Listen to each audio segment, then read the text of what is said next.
हम हैं नया IBN 7, हौसला है। प्रधानमंत्री नरेंद्र मोदी आज छत्तीसगढ़ के दौरे पर जाएंगे। आपको बता दें वो जगदलपुर पहुंच गए हैं और इसके बाद वो नक्सल प्रभावित दंतेवाड़ा के लिए निकल जाएंगे, जहां दोपहर 12 बजे के बाद उनकी सभा है। तेज तूफान की वजह से रायपुर में पीएम की सभा के लिए बनाया गया पंडाल गिर गया, जिसमें करीब 42 लोग जख्मी हो गए, जिसके बाद पीएम का कार्यक्रम रद्द करना पड़ा। आपको बता दें प्रधानमंत्री मोदी ने हादसे पर दुख जताया है।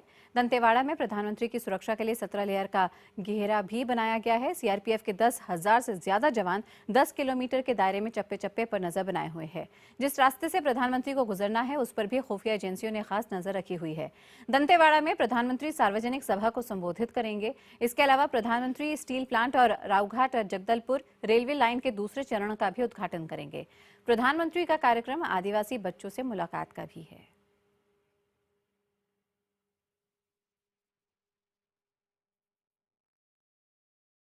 और हमारे सहयोगी और ईटीवी संवाददाता वैभव शिव पांडे ने दंतेवाड़ा से पीएम मोदी की यात्रा से जुड़ी तैयारियों का जायजा लिया। प्रधानमंत्री नरेंद्र मोदी आज दंतेवाड़ा के दौरे पे हैं। वो दंतेवाड़ा के दौरे पर आज हैं और दंतेवाड़ा में कई तरह की सौगातें आज वो देने वाले हैं। हम इस वक्त मौजूद हैं सभा स्थल में, जहां पे नरेंद्र मोदी कुछ देर बाद यहां पे पहुंचने वाले हैं और सभा स्थल पे देख सकते हैं कि बड़ी संख्या में भीड़ यहां पे जुट गई है। भाजपा ने 50,000 भीड़ यहाँ पे जुटाने का लक्ष्य रखा हुआ है और सभा स्थल पर चाक चौबंद सुरक्षा की व्यवस्था की गई है और पूरे जो बस्तर इलाके में प्रधानमंत्री के दौरे को देखते हुए 10,000 से भी अधिक सुरक्षा बलों की तैनाती की गई है। और इस वक्त मैं आपको वो मंच भी दिखाऊं जो कि सभा स्थल पर जो मंच बनाया गया है, यहीं से ही प्रधानमंत्री नरेंद्र मोदी सभा को संबोधित करेंगे और यहीं पर ही वो 24,000 करोड़ रुपए की परियोजनाओं को 2 MOU भी यहाँ पे साइन करने वाले हैं, जहाँ पे अल्ट्रा मेगा स्टील प्लांट और इसके अलावा जो नगर में स्टील प्लांट है और जो रावघाट रेल परियोजना है उसकी सौगात यहाँ पे प्रधानमंत्री देने वाले हैं। इसके अलावा तेंदू पत्ता बोनस कार्यक्रम का भी वो शुभारंभ करने वाले हैं। साथ ही साथ आज दंतेवाड़ा दौरे पर प्रधानमंत्री एजुकेशन सिटी का अवलोकन कर रहे हैं और वहाँ पे वो छात्रों से मन की बात भी करने वाले हैं। इसके अलावा दंतेवाड़ा में वो लाइवलीहुड कॉलेज भी वो जा रहे हैं, जहाँ वो छात्रों से मुलाकात करेंगे, रूबरू होंगे। प्रधानमंत्री दौरे को बस्तर दौरे को बेहद महत्वपूर्ण माना जा रहा है और ये माना जा रहा है कि उनके आने से बस्तर क्षेत्र का विकास और तेज गति से होगा। कैमरामैन श्रीनिवास नायडू के साथ वैभव पांडे। और इस खबर पर ज्यादा जानकारी के लिए सीधे रुख करते हैं हमारे सहयोगी मनोज शर्मा का। मनोज, यहाँ पे जाहिर तौर पे कई आयोजन किए गए हैं, कई प्रोग्राम्स हैं, कई जगह पे वो शिलान्यास भी करेंगे, उद्घाटन करेंगे अलग अलग प्रोग्रामों का, लेकिन सिंबॉलिक ये है कि 30 साल बाद बतौर प्रधानमंत्री कोई इस हल्के में आ रहा है।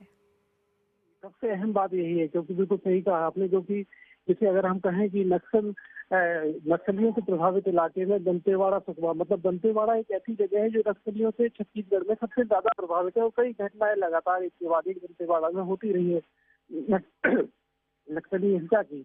तो उस लिहाज से 30 साल बाद देश के प्रधानमंत्री दंतेवाड़ा इलाके में जो एक के बाद एक जो कार्यक्रम कर रहे हैं और हर तरह के कार्यक्रम है, एक तरफ मतलब 2 तरह के सिंबल, 2 तरह की एक तरह से एक संदेश दिया जा रहा है कि विकास की परियोजनाओं की शुरुआत, उसके साथ साथ जो एक कार्यक्रम है कि जो बच्चों के लिए, जो खास तौर पर जो पिछड़े बच्चे हैं, पिछड़े तबकों से आए हुए बच्चे हैं जो कि जावंगा सेंटर में पढ़ते हैं, उन बच्चों के मनोज बने रहिए हमारे साथ। माफ करिए आपको यहाँ रोक रही हूँ, लेकिन यहाँ पे तस्वीरें हम दिखा रहे हैं अपने दर्शकों को थोड़ी देर पहले की, जब यहाँ पे छत्तीसगढ़ पहुंचे हमारे प्रधानमंत्री नरेंद्र मोदी और यहाँ पर उनका स्वागत किया प्रदेश के मुख्यमंत्री रमन सिंह ने और साथ ही में वहाँ पे दूसरे डेलीगेशन प्रधानमंत्री के स्वागत के लिए यहाँ पर।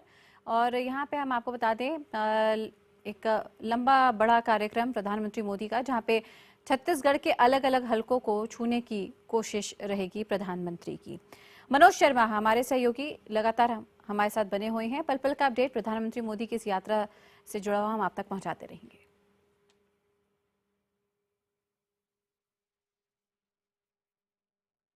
चलिए खबर आपको ये भी दे दें कि प्रधानमंत्री नरेंद्र मोदी छत्तीसगढ़ आज जा रहे हैं और फिर छत्तीसगढ़ से वो कोलकाता चले जाएंगे।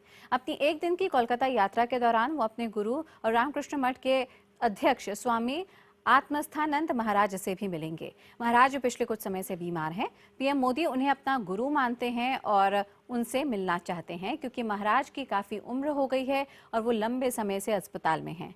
जब दोनों राजकोट में थे तो पीएम मोदी उनका दिशा निर्देशन लेने जाते थे। स्वामी विवेकानंद के शुरू किए गए मिशन ऑर्डर के अध्यक्ष स्वामी आत्मस्थानंद 97 साल के हैं और वो 21 फरवरी से रामकृष्ण मिशन में भर्ती हैं, जहां पर पीएम मोदी उनसे मिलेंगे। पिछले साल प्रधानमंत्री मोदी के चुनाव जीतने के बाद स्वामी जी ने उन्हें बधाई दी थी और मठ आने का आमंत्रण भी दिया था।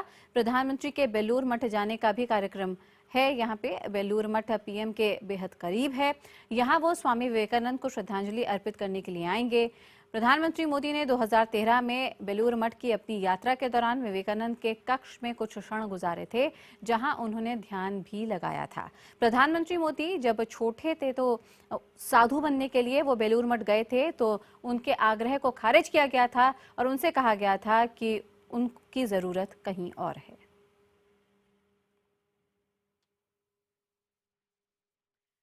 पीएम मोदी अपनी कोलकाता यात्रा के दौरान 3 महत्वाकांक्षी सामाजिक सुरक्षा योजनाओं की भी शुरुआत करने वाले हैं, जिनमें प्रधानमंत्री सुरक्षा बीमा योजना, प्रधानमंत्री जीवन ज्योति बीमा योजना और अटल पेंशन योजना भी शामिल है। प्रधानमंत्री जीवन ज्योति बीमा योजना 18 से 50 साल का व्यक्ति 350 रुपए का सालाना प्रीमियम भरकर 2 लाख रुपए का जीवन बीमा कवर ले सकता है। 55 साल की अवधि तक यदि किसी व्यक्ति की किसी भी कारण से मौत हो जाती है तो उसके उत्तराधिकारी को 2 लाख रुपए की राशि मिलेगी। प्रधानमंत्री सुरक्षा बीमा योजना 2 लाख का दुर्घटना कवर मिलेगा, जबकि दुर्घटना के दौरान विकलांग होने की स्थिति में 1 लाख रुपए का कवर मिल पाएगा। दोनों आंखों की रोशनी चली जाती है या फिर हाथ पैर बेकार हो जाते हैं तो भी 2 लाख रुपए का कवर मिलेगा। योजना का लाभ लेने के लिए बचत खाता होना जरूरी है। उम्र 18 से 70 वर्ष वाले योजना का लाभ ले सकेंगे। हर साल 12 रुपए प्रीमियम देना होगा। कोई व्यक्ति 342 रुपए का प्रीमियम अपने बैंक खाते से कटवाता है तो दुर्घटना से मौत होने पर उत्तराधिकारी को 4 लाख रुपए मिलेंगे। अटल पेंशन योजना, इसके तहत उपभोक्ता को 60 साल की अवस्था पूरी होने के बाद 18 से 40 साल की अवस्था के बीच चुने गए विकल्पों के आधार पर न्यूनतम 1000, 2000, 3000, 4000 या 5000 रुपए मासिक पेंशन दिया जाएगा। इस तरह इस योजना में योगदान 20 साल या फिर उससे अधिक का होगा। आपको बता दें, मृत्यु होने पर परिवार को पेंशन मिलेगी।